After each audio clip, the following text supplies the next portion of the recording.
வணக்கம். அஸ்ட்ரோவேலின் நல்ல நேரம் நிகழ்ச்சியின் சார்பாக அத்துணை சப்ஸ்கிரைபர்களையும் எல்லா அன்பு உள்ளங்களையும் எனது நண்பர்களையும் வருக வருக என வரவேற்பதில் பெருமகிழ்ச்சி கொள்கிறேன்.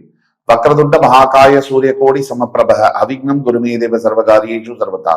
தென்னாட்டுடைய சிவனே போற்றி, என் நாட்டவர்க்கும் இறைவா போற்றி. நண்பர்களே, இந்த புத்தம் புதிய காணொலியில் உங்கள் அத்துணை பேரையும் வரவேற்பதில் மிக்க மகிழ்ச்சி கொள்கிறேன். ஆங்கில புத்தாண்டு 2026 சிறப்பு பலன்கள், அந்த வரிசையில 12 ராசிகளுக்கான பலன்களை பார்த்துட்டு வர இந்த நேரத்துல இன்றைக்கு நம்ம பார்க்க போவது மகர ராசி. வருகின்ற ஆங்கில புத்தாண்டு 2026 2 பெரிய கிரக மாற்றங்கள் நடக்க போகுது. ஒன்று சனிப்பெயர்ச்சி, மற்றொன்று குரு பயிற்சி. சனிப்பெயர்ச்சியானது மார்ச் 6ஆம் தேதி வாக்கிய பஞ்சாங்கப்படி கும்பராசியிலிருந்து மீனராசிக்கு பெயரவிருக்கின்ற சனி பகவான். அதே மாதிரி ஜூன் 2ஆம் தேதி மிதுனத்திலிருந்து கடகத்திற்கு பெயரவிருக்கின்ற குரு பகவான். இந்த 2 பயிற்சியானது 12 ராசிகளுக்கு என்ன பலன் தரும்? அந்த வரிசையில இன்றைக்கு மகரம்.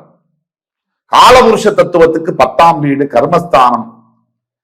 7.5 வருஷம், அதாவது வாக்கிய பஞ்சாங்கப்படி கும்பத்திலிருந்து மார்ச் 6ஆம் தேதி மீனத்திற்கு போகும்போது 7.5 சனியானது மகரத்திற்கு முடிய போகிறது. 7.5 வருஷம், கிட்டத்தட்ட 7.5 வருஷம். எனக்கு தனிப்பட்ட முறையில 12 ராசிகள்ல மகர ராசிக்கு தான் அதிகமான ஃபாலோவர்ஸ், சிம்ம ராசி மற்றும் மகர ராசிக்கு அதிகமான ஃபாலோவர்ஸ்.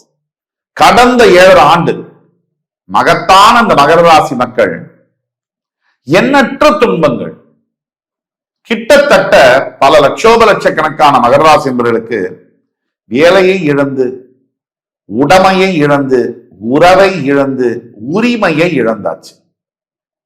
பல அபமானங்கள், சிண்டு வண்டெல்லாம் நம்ம மேல பேசுறது, இப்படி மனம் சுக்குநூறாக உடைந்து போன நிலைமையில எப்பவுமே நாம் பேசும்போது அது சுலபமா இருக்கும், கேட்கும் போது சுலபமா இருக்கும். ஆனால் கஷ்டப்படும் போது அந்த வலி என்பது அது சொல்லி மாளாதது. அப்படிப்பட்ட மகர ராசி என்பவர்களுக்கு 7.5 ஆண்டுகளுக்கு பிறகு நல்ல காலம் பிறந்தாச்சு. எப்படி பிறக்குது? 12 ராசிகள்ல நம்பர் 1 வர்ற ஆண்டு, அடுத்த 3 ஆண்டு 4 ஆண்டுக்கு நம்பர் 1 இடத்தை பிடிப்பது மகரம். எப்படி நம்பர் 1? பொதுவா உங்களுடைய பாதசனியானவர் 7.5 சனி முடிஞ்சு வாக்கிய பஞ்சாங்கப்படி மார்ச் 6 மீனத்துக்கு போறார். அப்படி மீனத்துக்கு போகும்போது அது மட்டும் இல்லாம சனி 7.5 சனி முடியறது மட்டும் இல்லாம ராசிநாதனான சனி பகவான் ராசிக்கு 3ஆம் இடத்தில் போய் உட்காருகிறார். இது அடுத்த மிகப்பெரிய கோல்டன் அட்வான்டேஜ். இந்த 3ஆம் இடத்திற்கு வரக்கூடிய சனி பகவானால் முதல்ல என்ன நடக்கும்? சனி போறது ரிலீஃப் மட்டுமா அப்படின்னா இல்ல, அத கூட சூப்பர் ப்ராக்ரஸும் நடக்கும். மிகப்பெரிய முன்னேற்றங்களும் அதிர்ஷ்டமும் திடீர் பணவரவும் மிகப்பெரிய மாற்றங்கள், வாழ்வியல் மாற்றங்கள் நடக்கும். ஒரு உதாரணத்துக்கு சொல்ல போனா, இதனால் வரை ஏதோ பாதசனியின் காரணமாக சனி கடைசி ஸ்டேஜஸ்ல இருந்தால் கூட அந்த தொட்டு தொட்டு தொட்டு தொட்டு கொட்டிக்கிட்டே தேல் கொட்டிக்கிட்டே இருக்க மாதிரி இருந்து வந்து முழுவதுமாக வாழ்க்கை மாறுகின்ற சூழ்நிலை. மார்ச் 6ஆம் தேதி வரை நீங்கள் பொறுத்திருக்க வேண்டும். 6க்கு பிறகு வாழ்க்கை மாறும். அதாவது உபதேசஸ்தானத்திற்கு போகக்கூடிய ராசிநாதன் இத்தனை வருஷமா எந்த முயற்சி எடுத்தாலும் சரி வரல. 10 மணி நேரம் வேலை செய்ய வேண்டிய இடத்துல 14 மணி நேரம் வேலை செய்யறேன். ஆனா என்ன சரியாக வேலை செய்ய மாட்டேங்கிறாங்க. இனிமேல் எப்படி இருக்கும்னா, நீங்க 5 மணி நேரம் வேலை செய்யணும், நல்லா இருக்குப்பா, ஃபர்ஸ்ட் கிளாஸா ஒர்க் பண்ற, இதுதான் மாற்றம். நீங்க எடுக்கக்கூடிய எல்லா புதிய முயற்சிகள், ஏன்னா அது முயற்சிகளை குறிக்கக்கூடிய உபதேசஸ்தானம்ங்கிறதுனால நீங்க எடுக்கக்கூடிய எல்லா புதிய முயற்சிகள், புதுசா நீங்க ஏதாவது ட்ரை பண்ணணும்னு நினைக்கிறீங்க. வேலை மாற்றங்களா, இந்த வேலையை மாத்திக்கலாம், வேற புதுசு வேலைக்கு போகலாம். அதே மாதிரி இருக்கிற இடத்துல இருந்து டிரான்ஸ்பர் வாங்கிட்டு வேற ஊருக்கு போகலாம், இந்தியாக்குள்ளேயோ இல்ல இந்தியா வெளியிலேயோ. இதெல்லாம் பாசிபிள். இளைய சகோதர சகோதரிகளினால் பெரிய அளவுல பெனிஃபிட். 3ங்கிறது இளைய சகோதர ஸ்தானம், அந்த குடிக்கிறதுனால. நண்பர்கள் இது நாள் வரைக்கும் நம்மளை எவெல்லாம் ஏமாத்துறான் அந்த நண்பனாவே பார்த்திருப்போம். இனிமேல் தான் உண்மையான நண்பன் ஒருத்தர் இருந்தா போறோம்னு சொல்லுவாங்க. அந்த ஒரு உண்மையான நண்பர் என்பது உங்கள் வாழ்க்கையில் வருவார். இவ்வளவு நடக்க போகுது. இதே மாதிரி கூட்டு தொழில்கள், பார்ட்னர்ஷிப் ஃபர்ம்ஸ் எல்லாம் மிகப்பெரிய அளவுல பெனிஃபிட்ஸ் ஆக போகுது. நீங்க மகர ராசி, நீங்க பார்ட்னர்ஷிப்பா ஃபர்ம்ல ஒரு பார்ட்னரா இருக்கீங்க அப்படின்னா உங்களுடைய பிசினஸ் பல மடங்கு விஸ்தரிக்கும். அதே மாதிரி இந்த ஒரு சனி பயிற்சி எப்படி இருக்குன்னா, குரு பயிற்சியை பத்தி பார்ப்போம்.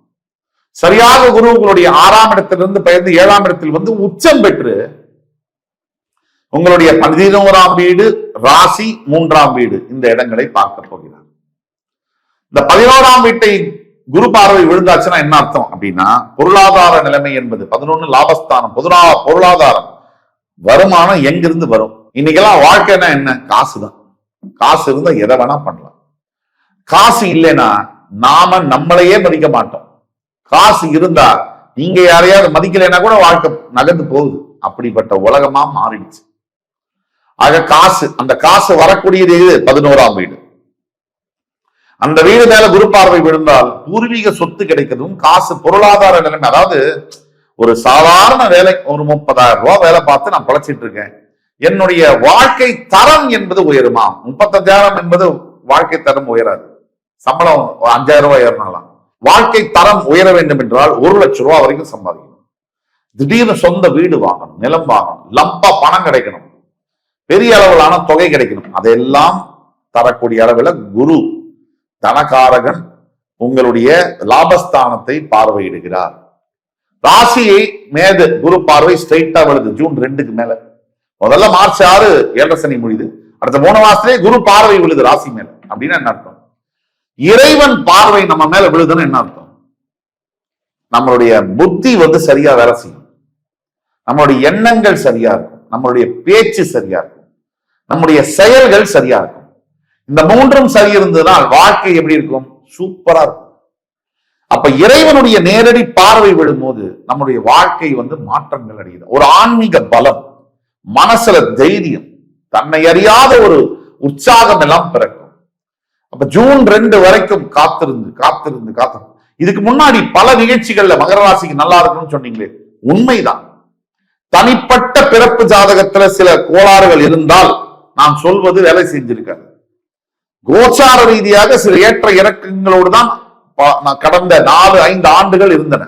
ஆனா இப்ப நம்ம சொல்லக்கூடியது, உங்க பிறப்பு ஜாதகத்துல மோசமா இருந்தா கூட கோச்சார ரீதியா எக்ஸ்ட்ரீம்லி ஸ்ட்ராங்கா இருக்கு, ரொம்ப ஸ்ட்ராங்கா இருக்கு. அதனால மகரம் என்பது 12 ராசிகள் ஆங்கில புத்தாண்டுல முதலிடம் பிடிக்கக்கூடிய ராசி.